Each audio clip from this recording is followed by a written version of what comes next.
This is an experiment, a look into the mind of the maker, a show about the community in which the hive mind thrives. Just kidding! This is a show about the lighter side of making. This is Makers Wanted.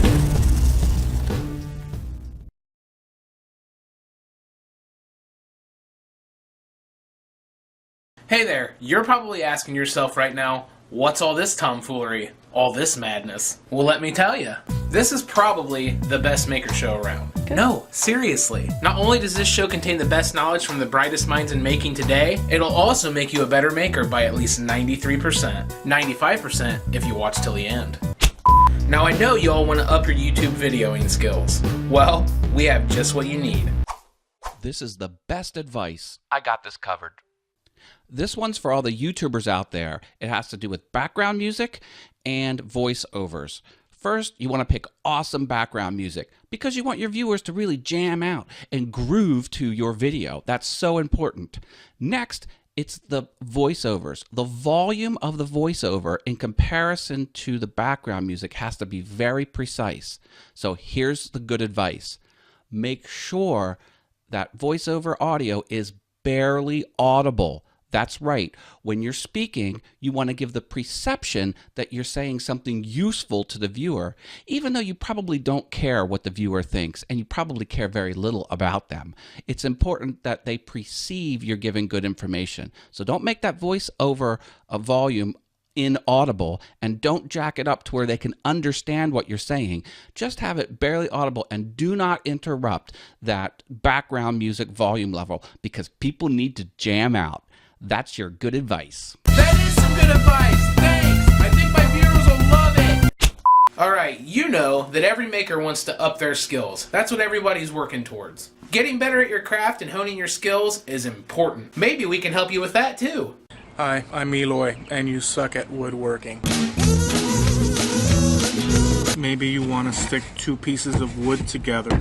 You might be tempted to run a nail through it and solve your problem that way.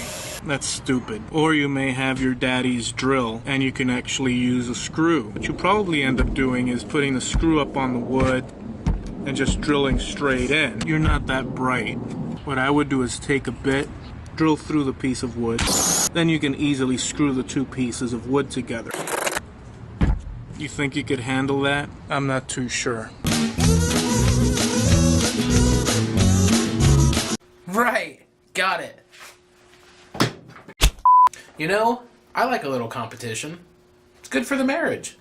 So Sherry and I are in the shop, and she's trying to make something. I don't know.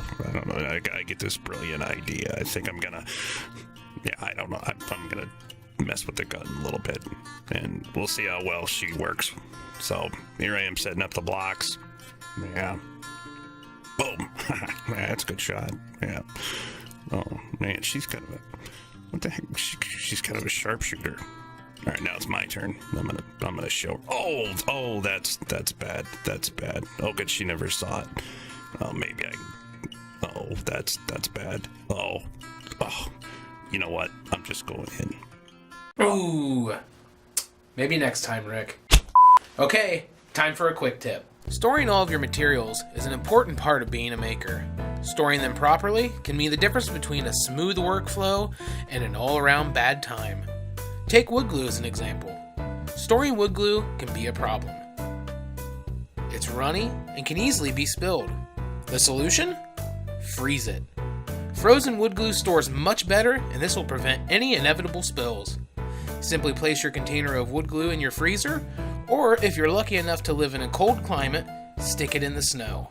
Store them here until needed. Once you're ready to use your glue, simply remove it from its storage place and get to work. Now let's have a look at this week's comments. I'm just being helpful. I'm just being helpful. Oh, questions. All right, how do you unscrew a screw? That's a pretty difficult question. I think I can probably come up with an answer. Just keep in mind I'm trying to be helpful here. I'm just trying to be helpful. And typically you want to go counterclockwise and use a screwdriver. You could also use an impact driver, probably like the same one you used. How come you need to take the screw out?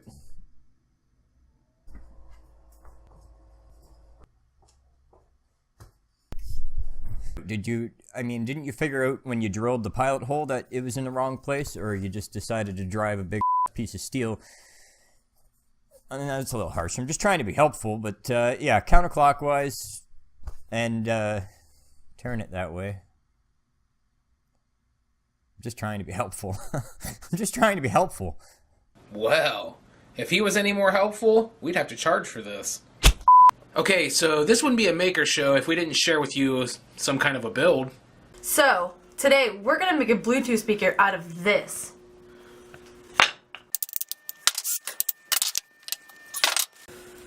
And that's how you make a Bluetooth speaker. Nice. Well, that's all the time we have for this week, guys. Thanks for watching, and remember, never use a hatchet to remove a fly from your friend's forehead.